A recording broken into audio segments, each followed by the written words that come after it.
Welcome back in my YouTube channel Vidyapati tutorial. आप सभी विद्यार्थियों का, मेरे दोस्तों को मेरे चैनल में स्वागत है।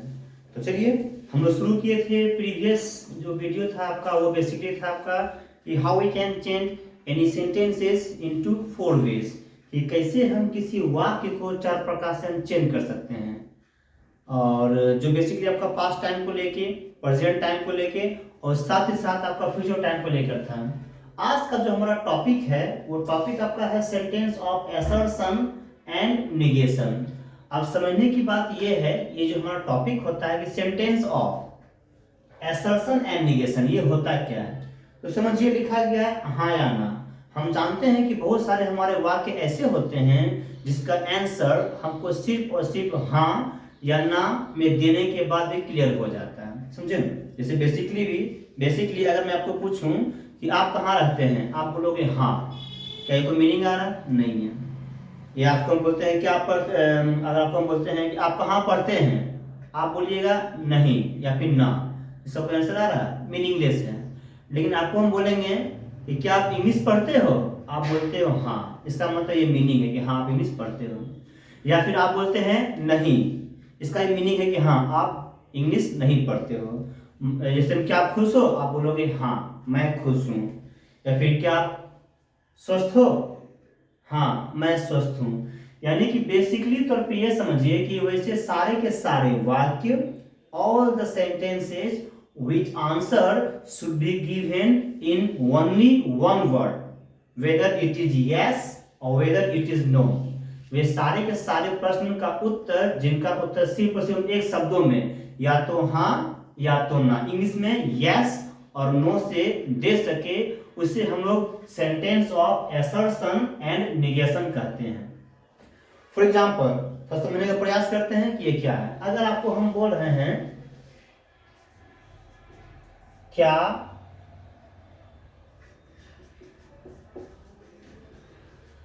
आप खुश हो, देखिए एक प्रश्न है, क्या आप खुश हो। आप आंसर में क्यों क्या बोल रहे हैं? हाँ। अब आप बोल हाँ बोल रहे हैं तो भी आंसर आ रहा है, या फिर आप बोल रहे हैं नहीं तो भी क्या आ रहा है? आपका आंसर आ रहा है। तो अब समझिए, क्या आप खुश हो, आप बोलते हो हाँ मैं खुश हूं, या फिर नहीं मैं खुश नहीं हूं।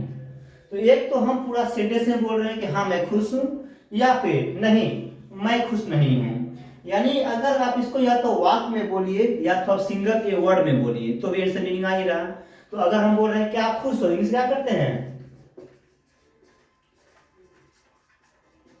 आर यू हैप्पी, क्या आप खुश हो? आप बोलते हो हाँ मैं खुश हूं, यानी कि यस आई एम हैप्पी, मैं खुश हूं। या फिर नहीं, no I am not happy, मैं खुश नहीं हूं। तो वही कह रहे हैं, या तो हम ये बात नहीं बोल रहे हैं क्या खुश हो, हाँ ये भी मीनिंग आ रहा है। क्या कलम पुराना है? नहीं, ये भी मीनिंग आ रहा है। लेकिन हमको बोलना पड़ेगा नहीं मार्कर पुराना नहीं है, ये एक वाक्य आ रहा है। समझे ना? क्या आज मंगलवार है? हाँ, मीनिंग आ गया क्या चीज कि हाँ आज मंगलवार है। क्या रविवार है? नहीं, ऐसा आ रहा।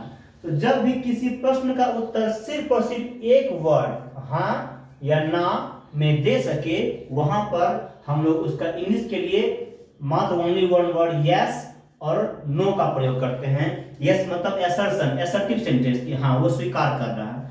नो मतलब निगेशन, मतलब वो अस्वीकार कर रहा है, मतलब वो मना कर रहा है। तो जब स्वीकार का बोल आता है तो सब कहते हैं हाँ असर्शन, या फिर अगर अस्वीकार का भाव आता है तो बोलते हैं निगेशन, मतलब ना। समझे ना? तो ऐसा हो गया। तो अगर हमको यस और नो को यूज करना होता है सेंटेंस में, तो हम यस के बाद हमेशा कॉमा लगाते हैं और नो के बाद भी क्या करते हैं? हमेशा कॉमा लगाते हैं। हाँ मैं खुश हूँ, यस आई एम हैप्पी, थोड़ा सा हल्का सा ठहराव है जिसे हम लोग कॉमा कहते हैं। और कॉमा क्या है? एक पंक्चुएशन मार्क्स है। और आपके इंग्लिश ग्रामर में पंक्चुएशन मार्क्स कितने होते हैं? 10 होते हैं। समझे? तो यहाँ पर ये थोड़ा सा ठहराव है। क्या तुम खुश हो? हाँ मैं खुश हूँ। क्या मार्कर नया है?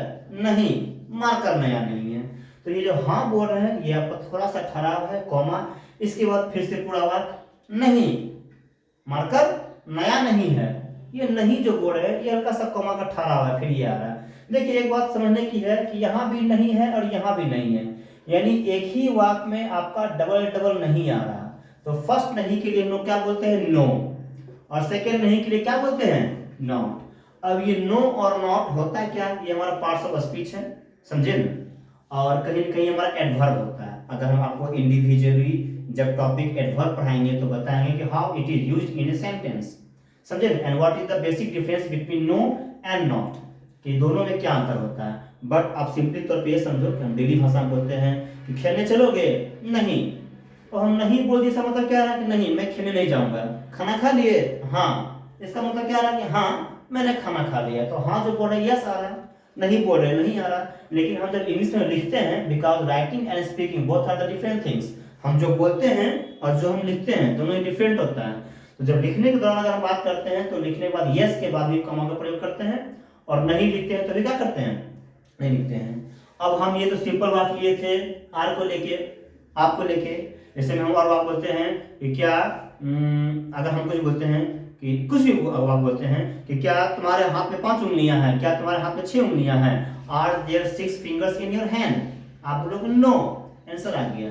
कहना क्या चाह रहे हैं कि नहीं मेरे हाथ में 6 उंगलियां नहीं है, ऐसा, समझे।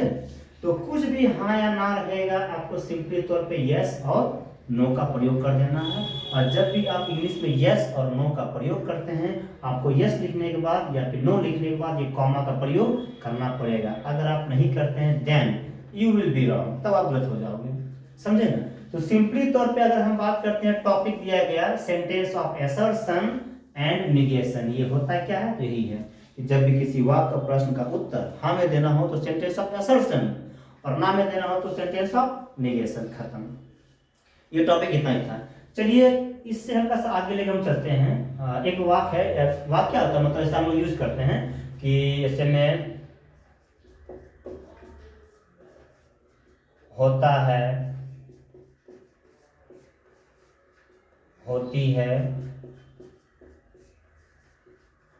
होते हैं, ये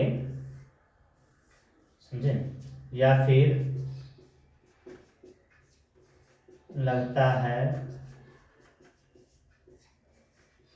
लगती है, लगते हैं, ये, या फिर रहता है, रहती है, रहते हैं, ऐसा।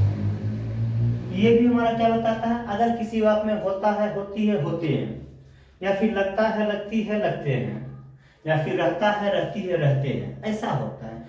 तो भी कहीं ना कहीं देखिए, अगर हम एक वाक्य बोलते हैं कि संदीप मुझे समझाता है, एक वाक्य लिखिए, संदीप मुझे समझाता है। अगर हम बोल रहे हैं पानी ठंडा होता है, चीनी मीठी होती है,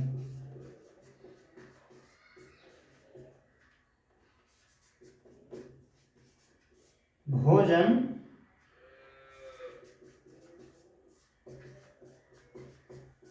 बासी लगता है,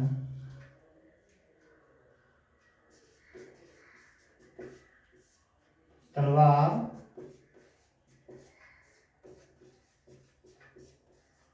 धारदार होता है। अगर 5 वाक्य लिखे हैं, गौर करिए वाक्य क्या है कि जब भी हम किसी वाक्य में होता है, होती है, होते हैं, जैसे में शेर बहादुर होता है, समझे ना, लगता है, लगती है, लगते हैं, जैसे में चीनी मीठी लगती है, कोयला काला होता है, सोना महंगा रहता है। हम कुछ भी वाक्य को ऐसे सेंस में बोलते हैं कि जब भी किसी वाक्य में होता है, होती है, होते हैं, लगता है, लगती है, लगते हैं, या फिर रहता है, रहती है, रहते हैं, जैसे में तलवार धारदार रहता है, तलवार धारदार होता है, या फिर तलवार धारदार लगता है, ऐसा। भोजन बासी लगता है मतलब भोजन बासी होता है, ये सब कह सकते हैं। भोजन बासी रहता है, सेम फसल अलग जा रहा है। या फिर चीनी मीठी होती है, चीनी मीठी लगती है, सेंस तो एक ही जा रहा है, समझे ना। तो पानी ठंडा होता है, पानी ठंडा लगता है, पानी ठंडा रहता है। तो अगर किसी वाक्य में ऐसा ऐसा ऐसा ऐसा रहता है तो उससे भी हम लोग इंग्लिश करने के लिए कहीं न कहीं जो हमारे हेल्पिंग वर्ब होते हैं इज एम आर का ही प्रयोग करते हैं, ना कि। अब देखिए इस वाक्य को समझिए, संदीप मुझे समझाता है। अभी इस वाक्य को समझने का प्रयास करते हैं कि संदीप मुझे समझाता है, ये काम आ रहा है कि संदीप मुझे पीटता है, मेरा दोस्त मुझे समझाते हैं, मैं तुम लोग को पढ़ाता हूँ, तुम लोग आते हो, आप लोग जाते हो, वह मेरा दोस्त है, कमल मेरी बहन है, कमल पढ़ती है, राम बाहर रहता है। ये जितने भी हम वाक्य बोल रहे हैं कि बेसिकली सारे वाक्यों में कहीं कहीं मेन वर्ब आ रहा है, कोई काम आ रहा है कि संदीप क्या करता है तो समझाता है। लेकिन इस वाक्य में पानी ठंडा रहता है, कोई काम को बता रहा है नहीं, वहां पर पानी का ही बात हो रहा है कि पानी का कुछ क्वालिटी है, क्या है वो ठंडा होता है। ये हमारा कॉम्प्लीमेंट होते हैं। तो जब भी बेसिकली किसी भी वाक्य में इस प्रकार का दिया गया हमारे वर्ड्स होते हैं, उन सारे ही वाक्यों को इंग्लिश करने के लिए हम लोग वर्ब इज एम आर का ही प्रयोग करते हैं। मैं आपको बतलाना ये चाह रहा हूँ। जैसे में संदीप मुझे समझाता है, इसको आप छोड़ दो, ये समझना थोड़ा सा टफ हो जाएगा। और ये भी समझिए कि समझाता है, एक होता है समझता, संदीप मुझे समझता है, मैं तुमको समझता हूँ, मैं इस टॉपिक को समझता हूँ, ऐसा आता है। लेकिन समझाना ये और टफ हो गया है। तो जो बच्चे इंग्लिश बेहतर समझते होंगे, जैसे नाचना नचाना, खाना खिलाना, लिखना लिखवाना, मैं तुमसे पत्र लिखवाता हूँ, मेरा दोस्त मुझसे पत्र लिखवाता है, लिखना होता है राइट, लेकिन लिखवाना क्या होता है, इसका एक अलग ही वे से बनाते हैं, जिससे हम लोग इंग्लिश ग्रामर में एक टॉपिक नाम देते हैं कॉजेटिव वर्ब। तो पढ़ना का रीड, अब पढ़ाना, पढ़ाना का टीच होता है, लेकिन नाचना का डांस, मैं नाचता हूँ आई डांस, लेकिन मैं नचवाता हूँ, मैं बच्चों को नचवाता हूँ। अब नचवाना क्या कर देंगे हम, मेक डांस, पॉजिटिव वर्ब, समझे ना।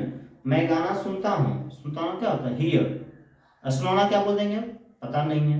तो बेसिकली वे सारे के सारे वर्ब जिसको हम उस वे में लेके जाते हैं, ग्रामर का एक नियम हमारा आता है टॉपिक पॉजिटिव वर्ब, उसके उस पॉइंट ऑफ व्यू से हम बनाते हैं। बट पानी ठंडा होता है, आपका बोलना पड़ेगा वाटर, वाटर इज कोल्ड। चीनी मीठी लगती है, अब क्या बोलना पड़ेगा, चीनी को हम लोग क्या बोलते हैं, शुगर इज स्वीट, ऐसा। भोजन बासी होता है, लगता है भोजन बासी रहता है, भोजन हम लोग बोल सकते हैं फूड इज बासी का हम लोग भिन्न भिन्न से यूज करते हैं। अभी आप मान लीजिए stale, STALE, food is stale. तलवार धारदार होता है, क्या बोलते हैं तलवार को हम लोग बोलते हैं स्वर्ड इज धारदार को लोग क्या बोलते हैं शार्प, कह सकते हैं। देखिए मैं खुश हूं, क्या होता है आई एम हैप्पी, तुम खुश हो यू आर हैप्पी। हम लोग जब किसी मिलते हैं तो अरे यार तुम तो खुश लगते हो, तुम तो खुश लगते हो, तुम तो खुश रहते हो, खुश लगते हो, अब यू आर हैप्पी। जैसे मैं खुश हूं आई एम हैप्पी, सिंपली तौर पे मैं खुश रहता हूं, मैं खुश होता हूं, I am happy, same way में, समझे ना। हाँ कहीं कहीं पर हम लोग सिम्स का प्रयोग करते हैं जो कि हमारा मेन वर्ब में आ जाता है, बट हम लोग जो डेली यूजेज सेंटेंस घर में यूज करते हैं, तुम्हारा घर गंदा रहता है, अरे यार जब भी तुम्हारा घर जाए तुम्हारा घर गंदा रहता है, योर हाउस इज डर्टी, तुम्हारा कपड़ा हमेशा गंदा रहता है, your shirt is always dirty, इसका प्रयोग करते हैं, समझे ना। तो जब भी हम लोग होता है, रहता है, लगता है, लगती, ऐसा सा प्रयोग करते हैं, उसको हम इंग्लिश करने के लिए वर्ब इज एम आर का ही प्रयोग करते हैं। तो चलिए इतना काफी है। मैं स्लोली ग्रेजुअली एक एक करके धीरे धीरे धीरे धीरे नीचे से ऊपर की ओर बढ़ते जा रहे हैं कि हमारा बेसिक ऑफ इंग्लिश क्या होता है, और थोड़ा सा सीखने के बाद धीरे धीरे हम अपर की ओर जा रहे हैं। अब हम लोग प्रयास करेंगे इनको पढ़ने के बाद। बेसिकली जो सेंटेंस होते हैं 4 प्रकार से होते हैं, assertive, interrogative, negative, interrogative, negative. But अब हम लोग जो नेक्स्ट वीडियो पढ़ेंगे वो पढ़ेंगे इंट्रोगेटिव सेंटेंस, जो कि हमारा क्या मैं खुश हूँ, ऐसा नहीं, मैं क्यों खुश हूँ, तुम कहाँ रहते हो, वह तुम्हारा कौन है, तुम कब पढ़ने जाते हो, कौन कब कैसे, वे भी हमारे इंट्रोगेटिव सेंटेंस होते हैं। तो होप जो हमारा नेक्स्ट वीडियो जो होगा वो कहीं ना कहीं इंट्रोगेटिव सेंटेंस जिससे हम लोग डब्ल्यू फैमिली करते हैं उसको लेकर हो सकता है। तो आज के लिए ये वीडियो, हाँ संदीप मुझे समझाता है, मैं इसको छोड़ दे रहा हूँ, मैंने बता दिया टॉपिक का नाम क्या आ गया, क्या कहते हैं, कॉजेक्टिव वर्ब। अगर कोई बच्चे समझ सकते हैं तो एनी वन, इसको आप कमेंट कीजिएगा और सब्सक्राइब कीजिएगा। अगर आप जो कर दीजिएगा खुशी होगा। मैंने ऐसा नहीं पढ़ाया है, जो बच्चे मुझे प्रीवियस क्लास में पढ़ चुके समझाया है, तो इसको हम छोड़ दे रहे हैं। बनाने प्रयास कीजिएगा, बन जाएगा, बेहतर रहेगा। तो आज के लिए इतना ही काफ़ी है। Thank you. This is Mohan Kumar. Bye.